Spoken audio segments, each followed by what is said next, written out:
We are delivering today the iPad, the new iMac, the iPod, iPhoto, MacBook Air, iTunes. It's a revolutionary moment. He's one of the most creative and daring CEOs. A global icon who has shaped the worlds of technology and media. His products are adored by millions. The company he started in a garage is worth more than $200 billion today. It's an incredible talent he has for getting people to hear what he says and get excited about it. For over 30 years, computers, music, movies, and mobile phones have all been transformed by Apple's Steve Jobs. He's been called a brilliant visionary. He's the Thomas Edison of our time. And an egocentric bully. He drove them overly hard at certain times. Some of them just wound up just quitting in disgust. Some of them wound up saying they'd never work for Steve again. Few executives in history have suffered such painful setbacks. It looked like Jobs was washed up and was a total has-been. Or as much success. Steve, I love you! And Steve came back and began what I think is the greatest turnaround in the history of corporate. One of the challenges of understanding Steve Jobs is that he has a different operating system from mere mortals. So mere mortals trying to understand what goes on in Steve Jobs' brain, it would be like explaining to a fish what it is to fly. Yeah, he's a fascinating bundle of contradictions. So influential, yet so secretive. He's incomparable. There's no one like him. A very remarkable man, extremely smart, a spellbinding, mesmerizing leader of people. Jobs went from having nearly blown this amazing fortune and bankrupted himself to rising as a billionaire with a brilliant future. Jobs' rise to technology superstar propelled him into the public eye at a young age. What a computer is to me is it's the most remarkable tool that we've ever come up with. And it's the equivalent of a bicycle for our minds. The iPod Mini. But while he'll take center stage to introduce new products, he shuns the spotlight when it's turned on him. He declined to participate in this program. It's a secrecy that has only served to deepen the mystery of what makes him tick. Because he's such a polarizing character, we have a tendency to try to freeze him and say, he's like this, when in fact, he's changed a lot.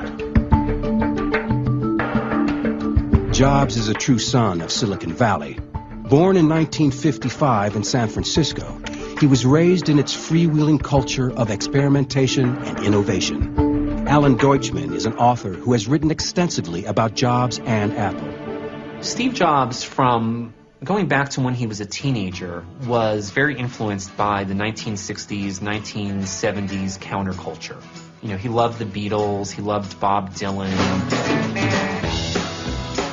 He enrolled in Oregon's Reed College, but dropped out his freshman year. Daniel Kotke was a college friend of Jobs. I think by the time he was a freshman in college, Steve already had a sense that there were great opportunities in the world, and that he wasn't really going to need his college credits. Robert X. Cringely was Apple Computer employee number 12. When I met him, he was, I think, 19 years old. He had hair down to his waist, and he only ate fruit. And he was, clearly a hippie. When Jobs returned to his childhood home in California, he became interested in what was then an entirely new concept, the personal computer. A revolution was brewing in this hall rented from Stanford University. A group of eccentric enthusiasts and inventors called themselves the Homebrew Computer Club. They were about to ignite a new industry. Jobs joined meetings with a man who would become his partner in founding Apple Computer, Steve Wozniak. People were getting up, these computers are going to revolutionize life. And I felt like, oh my God, I'm a part of this huge revolution that we're talking about. Everybody's going to have a computer in the home, and nobody in the outside world believes us. Steve Wozniak was the engineering genius, Jobs, the product impresario. He really wanted to make something in life. I don't, to this day, know a lot of what drove him that way, but he really wanted to have a company and a success. Projects that I would design and build very frequently, Steve would say he knew how to sell it. Jobs' family lived in this Los Altos neighborhood. He and Wozniak took time off their day jobs to set up shop in the family garage. We didn't have a telephone to phone the computer stores in the garage. That was in Steve's bedroom. The team's first computer, the Apple I. It was a circuit board that users would generally build into a makeshift wooden box. As the tech industry in Silicon Valley took off, Jobs saw opportunity. The penalty for failure for going and trying to start a company in this valley is non-existent. There really isn't a penalty for failure either psychologically or economically, in the sense that if you have a good idea and you go out to start your own company, even if you fail, you're generally considered worth more to the company you left because you've gained all this valuable experience in many disciplines. To bring their ideas to life, the Apple team needed capital. Jobs convinced angel investor Mike Markkula to invest around $90,000 and a line of credit in the fledgling company. In exchange, Markkula got 1/3 ownership and started a 20-year career with Apple Computer. It was exactly what they needed to create their new computer, the Apple II. It became the first highly successful, mass-produced personal computer. What was revolutionary about the Apple II was its use of color, the fact it had a built-in keyboard, and it was the first one to look like a consumer device. And so it was a huge success. You know, it was an astounding success right from the beginning. At 23, Jobs and the Apple team were soon making more money than they knew what to do with. Steve came to me one day and he said, "You realize our stock is worth more than our parents have made in their lifetime." I was stunned. What the heck? How can you have so much? And then 6 months later, you have 10 times more. They were the stars of Silicon Valley and the cover boys for a new industry. Michael Moritz is a former Time magazine reporter and a legendary Silicon Valley venture capitalist. Inevitably, these companies aren't really companies at the beginning. They're a product. The next question was, where do they go from here?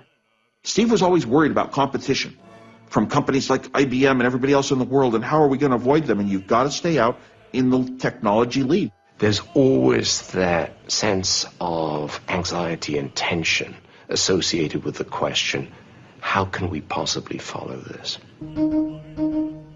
In 1979, after a stock deal worth an undisclosed amount, Steve Jobs was allowed access to what was known as the treasure trove of Silicon Valley. It was Xerox PARC, the company's famed research and development laboratory.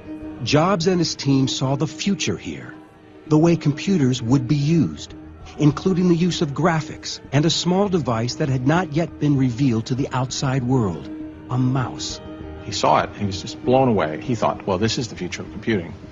So he went back to Apple and grabbed people who he worked with there and said, you know, you've got to see this. And you'd see 2 programs at once, and I was stunned. And you'd see 3 programs at once, and I thought, oh my God, once you have this machine, you're never going to want to go back. It's a one-way door. Your computers are going to be this way, and you'll never go back. Leander Caney is the editor of the blog Cult of Mac and the author of the book Inside Steve's Brain. Xerox had invented the entire paradigm of modern computing, but they had no idea what they were sitting on. But Jobs did. He wanted to bring the graphical user interface to Apple Computer. But first, he had to deal with a power shift going on inside Apple. Although Jobs was the founder and creative force of Apple, the Apple board of directors wanted an experienced executive to be president of the company. Jobs interviewed dozens of candidates before he focused on someone from outside the tech world, Pepsi CEO John Sculley. I wasn't really interested in joining Apple or being the CEO of Apple. I thought I was highly unqualified. But Steve, in those days, he had long black hair and very piercing palmetto berry eyes. He looked down at his running shoes, and then he looked up at me. And he said, "Do you want to sell sugar water for the rest of your life? Or do you want to come with me and change the world?" And it was like someone just knocked the wind out of my stomach. So he does have this incredible charismatic way of picking exactly the right thing to say at exactly the right moment and inspiring people like no one I've ever seen before. And a few weeks later, I was working at Apple. For Apple Computer to thrive, they also needed another successful product. Jobs thought he had it in a powerful business computer called the Lisa. But the Apple board of directors still questioned his leadership and refused to give him the project.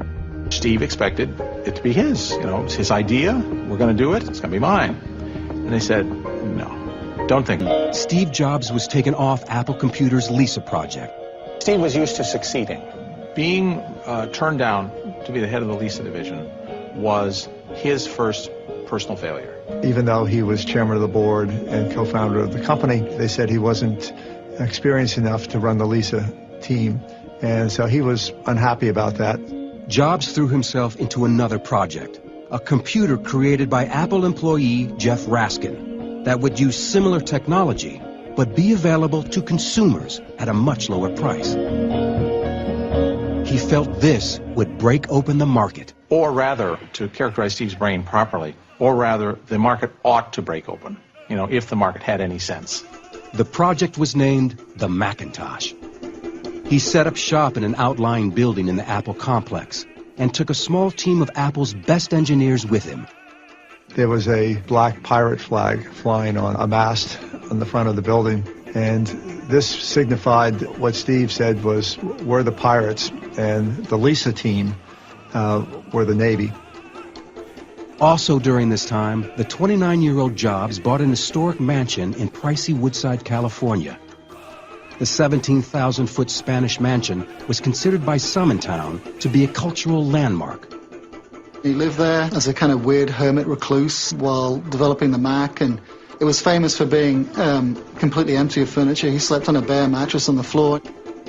Jobs' obsession was the Macintosh, and his intense drive began to take its toll on the Mac team. He was just impossible to work with. He just scared the bejesus out of people and wouldn't accept anything but the most amazing breakthroughs, which is impossible to deliver on a day-to-day basis. His standards just got higher and higher and higher. And people would bring him work to look at. It would be 1 o'clock in the morning. Sometimes Steve said, I'm not even going to look at it. And they, well, Steve, I've worked on this thing for 25 hours. And he said, I know, but it's not good enough. You know, go back and work on it some more. Some of them just wound up just quitting in disgust. Some of them wound up saying they'd never work for Steve again. They just go. Guy Kawasaki was the software evangelist on the original Mac and is now a Silicon Valley entrepreneur and venture capitalist. Like 60 seconds after I saw the demo of Macintosh, it was so cool. Angels started to sing. I mean, it was a beautiful experience. When you saw Macintosh for the first time, you have to put yourself back. It's 25 years ago now. That was a religious experience. This was supposed to be the computer that tamed the complexity of everything associated with the world of computing to make it available, as Steve would say, for mere mortals. It was a giant step into the future. It was extraordinary. What it wasn't was particularly useful, but that didn't matter. The computer was beautiful, but had limited functionality. For the Macintosh to succeed, Jobs needed great software. He turned to another industry prodigy, Bill Gates. In the lead-up to the Mac launch, the two pioneers appeared together at an Apple event. Microsoft had been writing software for the Mac for 2 years. Jobs didn't know that down the road, Bill Gates would become his main rival. For Jobs, the enemy was IBM, and a PC that was taking over the market. Will Big Blue dominate the entire computer industry? The entire information age? Was George Orwell right? Today we celebrate the first glorious anniversary of the information. Jobs, the underdog, took aim at the giant with a spellbinding commercial. Everybody who was around at the time remembers the most memorable moment of the launch of the Macintosh, being the Ridley Scott commercial. There was this dark, Orwellian vision of the future. It aired nationally only once, on Super Bowl Sunday in January of 1984, but the impact was explosive. We estimated we got $45 million of free publicity of it being run over and over again by television networks all over the world because no one had ever seen a commercial like this before. I think everybody at the company was hoping and praying fervently that it would be a game changer. But it was dismissed by the high priests of computing as little more than a toy. And I think the sentiment within a year or so of the launch had turned very negative about Apple and its future. In 1984, Steve Jobs and Apple Computer hoped the Macintosh would live up to its hype. But sales were a disappointment. And the IBM PC and PC-compatible computers still dominated the market. Internally, trouble was brewing at Apple Computer. He ran amok at Apple. He cost the company a lot of money. So Steve was considered to be wasteful. He was considered to be self-indulgent. He was the largest shareholder, but also kind of a brat. The thinking was, well, Macintosh had not penetrated business. We need a more mature leadership, some adult supervision to run the company. Tension in the company rose as an internal power struggle threatened to tear it apart. I said, Steve, we're a public company, and I have to tell the board where we are in terms of inventory, in terms of sales performance, and we're in trouble. And the trouble is in the Macintosh division. And he said, I don't believe you're going to do that. I don't think you have the nerve to do that. When he had reached the point where he identified Scully as a rival, he decided he had to take Scully out. So he engineered a boardroom confrontation where it's him or me. And much to Steve's surprise, the board sided with Scully. They said, Steve, we want your assurance that you're not going to leave Apple and take other people with us. We've heard rumors of that. And he said, no, absolutely not. And then the next day, Steve took 5 key managers and the board fired him. The knee-jerk reaction of conventional people is to elbow what they see as disruptive forces aside. And Steve, the co-founder of Apple, was unchivalrously ushered to the exit. Jobs was 30 years old. He sold all but 1 share of his Apple stock.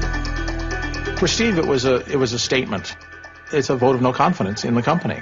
I'm out, therefore the company's going to fail. Being fired almost destroyed him. They threw him out of his own company. I mean, he thought it was unbelievable. Remember, Steve Jobs didn't just see himself as a business person. He saw himself as an artist. He saw himself as a revolutionary, someone who wanted to change the world. You know, I think there was a brief flirtation with the idea that Steve Jobs could go into politics, which, of course, looking back seems absurd because Steve Jobs is the least diplomatic person in the world. There were all kinds of ideas, and it turned out that he wanted to go back and once again create the most insanely great computer in the world. Taking 5 top managers, in 1985, Jobs moved on to start a computer company called Next. For Jobs, it was about more than just creating a personal computer. It was about trying to reinvent the company. It was about creating the ideal work environment. It was about creating the ideal architectural environment. You know, Next had to be perfect in every way. Something that would help change the world. Very modest ambitions. The product was powerful inside and out. A highly designed example of Jobs' perfectionism. The Next machine was beautiful. It had this, black design. It was kind of like, Darth Vader's computer. But Jobs struggled to find a market for the expensive computer. It was only a matter of time before Next was in trouble. At the time, it was this incredible workstation, and it's going to be a high price point. But if anything, Next also shows that lots of things have to fall in place. But Jobs did refine a business strategy he would use again and again. He learned at Next that he got a lot more attention by being secretive than he did by being open. And frankly, he didn't really have much to show. So being secretive made it appear that he had more than he really had. As Next burned through capital, Jobs faced a tough choice: abandon the computer or face bankruptcy. Jobs always loved the computer as art object. It was a big deal when they realized that very few people were buying their hardware, but it turned out that their software was just breathtaking. The decision? ditch the highly designed computer and focus instead on selling what makes it run, the company's elegant operating system. A thing you have to understand about Steve Jobs, he can be outrageously ambitious and idealistic, but he can also be practical when he has to, because this man is a survivor. I think that period during which he wandered in the wilderness was a period full of adversity. And I think people come back from adversity. If they can return from adversity, they come back harder, sharper, and far more geared. In a 2005 commencement address at Stanford University, Steve Jobs revealed for the first time some personal details about his early life. My biological mother was a young, unwed graduate student, and she decided to put me up for adoption. She felt very strongly that I should be adopted by college graduates. My biological mother found out later that my mother had never graduated from college and that my father had never graduated from high school. She refused to sign the final adoption papers. She only relented a few months later when my parents promised that I would go to college. This was the start in my life. He was raised by parents who adopted him. They were blue-collar, salt-of-the-earth people. They were good parents, but they weren't intellectuals. They weren't artists. They weren't creative geniuses. And Steve Jobs knew from early on that he was different. Later in life, he discovered that his biological parents were intellectuals, and his biological sister, she turned out to be a brilliant novelist, Mona Simpson. In 1991, at age 36, Jobs started his own family when he married Laureen Powell. They have 3 children in addition to his daughter from a previous relationship. Jobs calls these years after Apple his most creative and personally fulfilling. His professional life was also changing dramatically. Another of his post-Apple computer business ventures was slowly coming to life. Right after his ouster from Apple, Jobs bought a company from Lucasfilms that would become a household name. This little animation company called Pixar. He'd always sort of admired Hollywood, from afar. Oh, I'd like to be a part of that somehow. They hired an animator from Disney named John Lasseter, and they started making these very amusing 1-2 minute films. It was kind of like a demo. Well, it turns out that the films were wonderful, and not just from a technical standpoint, but creatively. In fact, the Pixar team had much bigger ambitions. The creation of a full-length, fully computer-animated feature film. Their technology was now powerful enough to make it a possibility, and Hollywood was interested. Pixar made a deal with Disney to work together to make Toy Story. I actually had made the deal with him at the time. This is a gutsy guy. He came into the movie business. His instincts were impeccable. Put his money up, his own personal money. He was on the line. In the decade after he left Apple, Steve Jobs nearly spent through his entire fortune. He nearly blew it all on both Next and Pixar, 2 struggling startups that were just losing money at an alarming rate. In 1995, Jobs' investment in Pixar was about to pay off in a big way. Toy Story, Pixar's first feature film, was a blockbuster. I am Buzz Lightyear. I come in peace. Oh, I'm so glad you're not a dinosaur! It earned $356 million worldwide and became 1995's highest-grossing U.S. movie. Pixar, which really created probably the most successful genre in the movie business today, which is CG animation. It was an enormous success. And based on the incredible performance of Toy Story, Pixar was able to go public, which wound up making Steve Jobs a billionaire. It had been 10 years since he'd been fired from Apple, and the drama and turmoil at the company continued to get worse. In a 1996 interview for the PBS series Triumph of the Nerds, Jobs' wounds were still apparent. He destroyed everything I'd spent 10 years working for, starting with me. Today, in a surprising admission, John Sculley looks back on the Apple Board of Directors' decision to oust Jobs. In hindsight, I think they made the wrong choice. You know, they should have chosen Steve. The talent that Steve has is so extraordinary. We should have figured out how to work with it. Scully's replacement, Michael Spindler, was also gone, and a third CEO, Gil Amelio, was struggling to keep the company afloat. Apple Computer was out of ideas and desperate.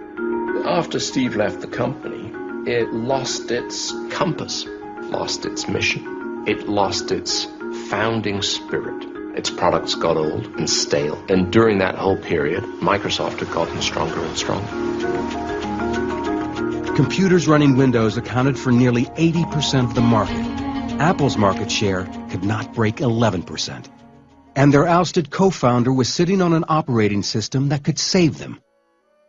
This is why they ended up going back to Jobs, because they wanted Next's operating system. It's like the secret sauce, it's their springboard into all the future products. In an ironic and stunning turn of events, Apple Computer bought Next for over $400 million. We're going to be building our next generation operating system on Next technology. Selling Next to Apple, well, that's sheer genius. You just have to say, wow. Gil was sort of a victim of the time, you know. The board made a change again. Steve Jobs returned to the company he helped create and became interim CEO. And so there began what I think is the greatest turnaround in the history of corporate America. After a dozen years in exile, Steve Jobs returned to the company he co-founded. He just sensed the vacuum and moved in to fill it. The old juices started to flow. It was his finest hour, really, and he hauled ass and brought things back together again around a cohesive vision because he came in as the rainmaker. I don't think he for a moment deluded himself about the pickle that he inherited. We have old products, nobody's buying it, we've got declining market share, we don't have anything that's really exciting and interesting. Our cost structure is bloated, we're spending way too much money. We have a whole load of deadbeats inside of our company. The management isn't very good. He was really realistic. Jobs brought faith in his own vision, which meant simplifying and cutting Apple product lines. He called a big meeting in this big meeting room, and he says, you know what's wrong with this company? And everyone's too scared to answer, no one will say anything, and he goes, the products suck. They've got no sex in them. Steve's point was, why are we selling digital cameras and printers? We're not adding anything special. You can buy better digital cameras from Canon or from printers from Hewlett-Packard, so let's stop doing that. Let's just do the few things that we can do well. The comeback included a remarkable announcement. Bill Gates, who had long been considered Jobs' main rival, would invest in Apple Computer. Microsoft invested $150 million in Apple to help save the day. That must have been the low point for Apple. I happen to have a special guest with me today via satellite downlink. And if we could get him up on the stage right now.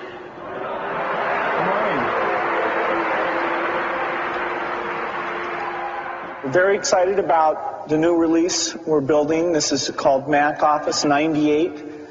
We do expect to get it out by the end of this year. For some of the truly faithful, you know, it was like Luke Skywalker going to the evil empire and doing a deal with Darth Vader. We've kept our marriage secret for over a decade now. In an unusual appearance in the Wall Street Journal's All Things Digital conference in 2007, Jobs and Gates' mutual respect was apparent.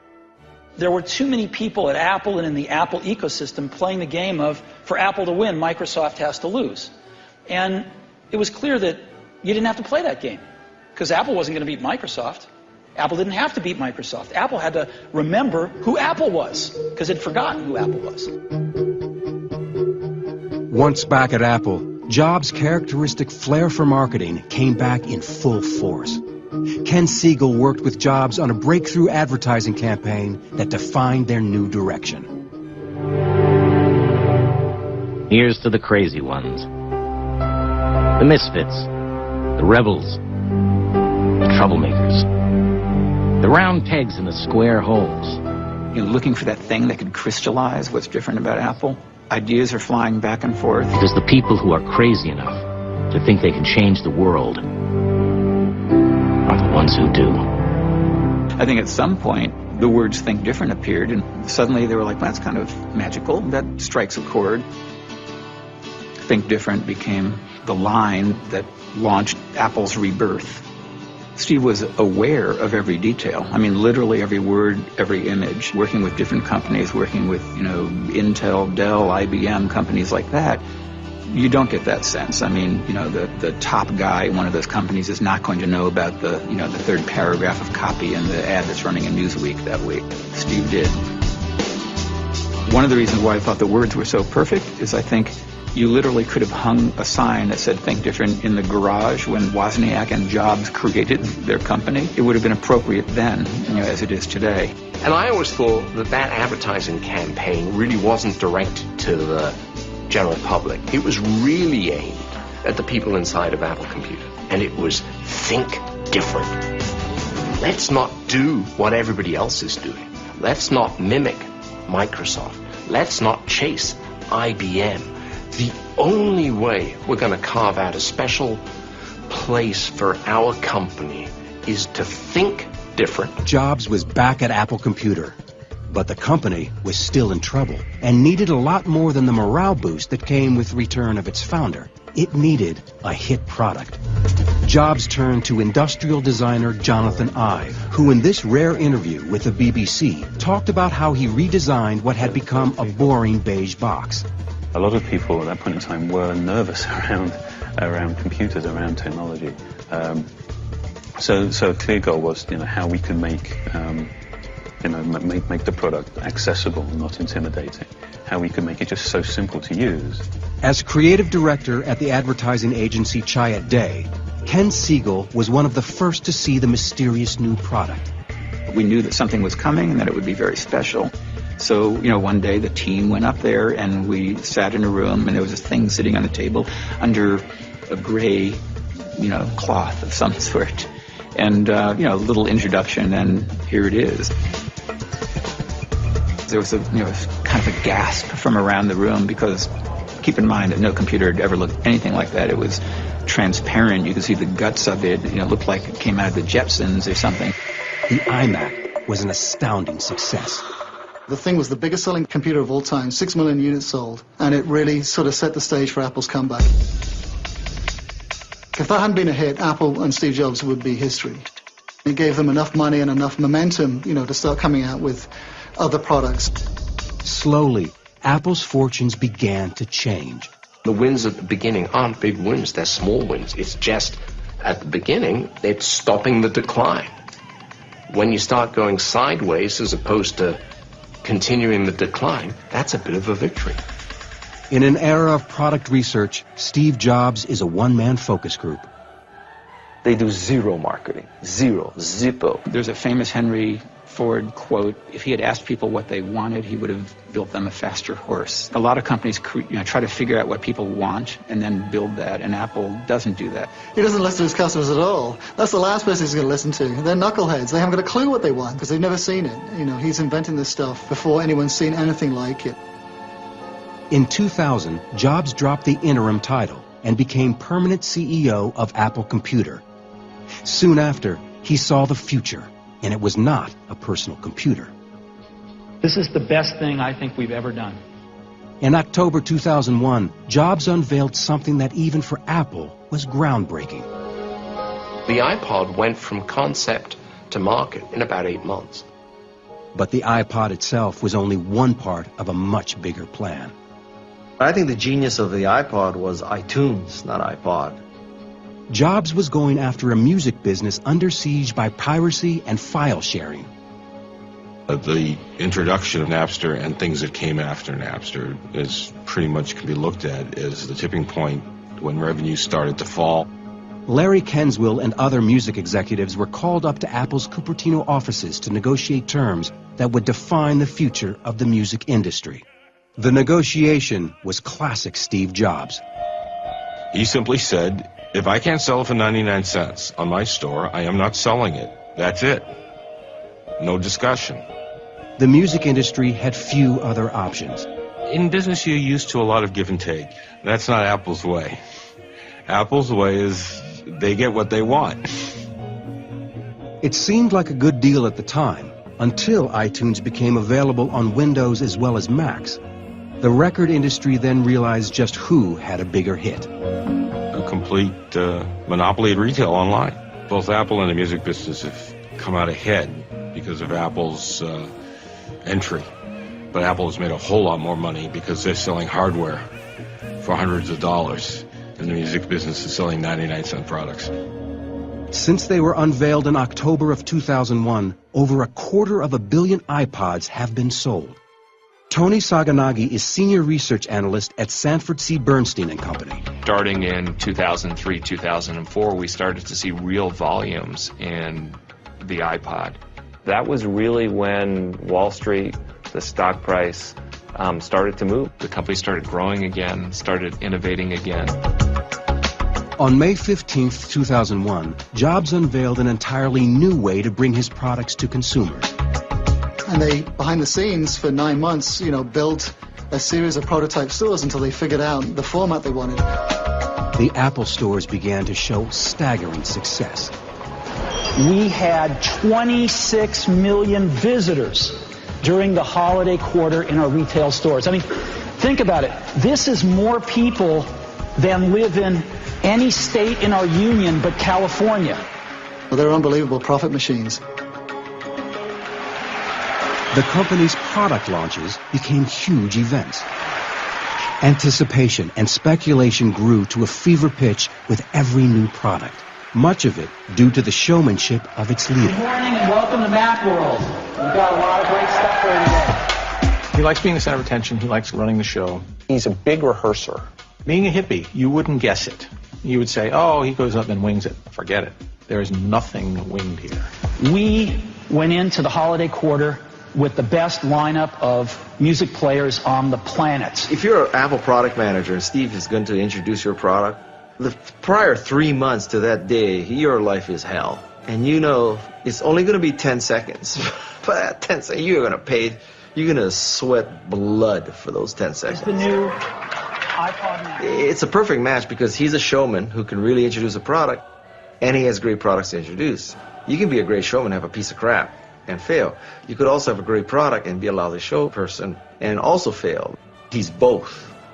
He's got the engineering behind him, and he's got the ability to do it.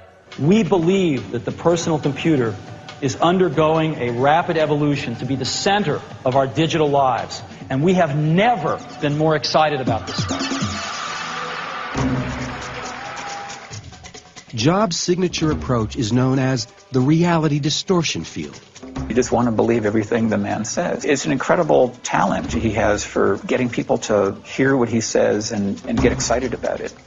The reality distortion field is when he's in this sort of Svengali role where he says, and it only costs $1,800, and people applaud. And when they get home, they say, yeah, but the computer that I have now costs $900. Why is it good that it only costs $1,800? And worse still, why did I buy one on the way out? You're not talking about numbers. You're not talking about, anything rational. You're talking about emotion. In the summer of 2004, Apple Computer was thriving, but its leader was not. Just over a month after he appeared on stage at this Apple event, Jobs sent a shocking email to his employees. He revealed he had been diagnosed with what he said was a treatable form of pancreatic cancer. He wrote that he underwent successful surgery for the deadly disease and expected a full recovery. When he returned to work a month later, questions remained about what his mysterious illness would mean for Apple's future. A frightening health scare, Steve Jobs was back on stage for one of the most important launches in Apple's history. It was a product Apple had been secretly developing for years. Is a revolutionary mobile phone. iPhone, who would have thought, huh? Somebody had said to me, Apple's going to just take over the smartphone segment, and it's going to do it with a phone that 20% of the time is going to drop your call, and it's never going to last a day. I would have said, wow, you've got to be kidding me. They did it. There was so much buzz about that. That was estimated to be worth $400 million. That's all you could read about from October through to January. But there wasn't a goat farmer in Afghanistan that hadn't heard about the iPhone. Steve, I love No one had any idea that Apple was going to change the game in the way that it did once again with the iPhone. It was far more than a phone. This is handheld computing. In the midst of all the success, Jobs had to handle a federal investigation regarding irregularities in granting stock options. He apologized to shareholders after an investigation found that he had been aware of backdating the options. The lawsuit was settled when Jobs and Apple executives agreed to a $14 million settlement. 2 Apple executives were indicted, but Jobs escaped unscathed. Then, at an iPhone event in June of 2008, Jobs' appearance had dramatically changed. He was noticeably thinner and frail. Speculation spread that the cancer he was treated for 4 years earlier had returned. Apple simply said his appearance was the result of a common bug, and on October 14th, Jobs jokingly shrugged off the rumors.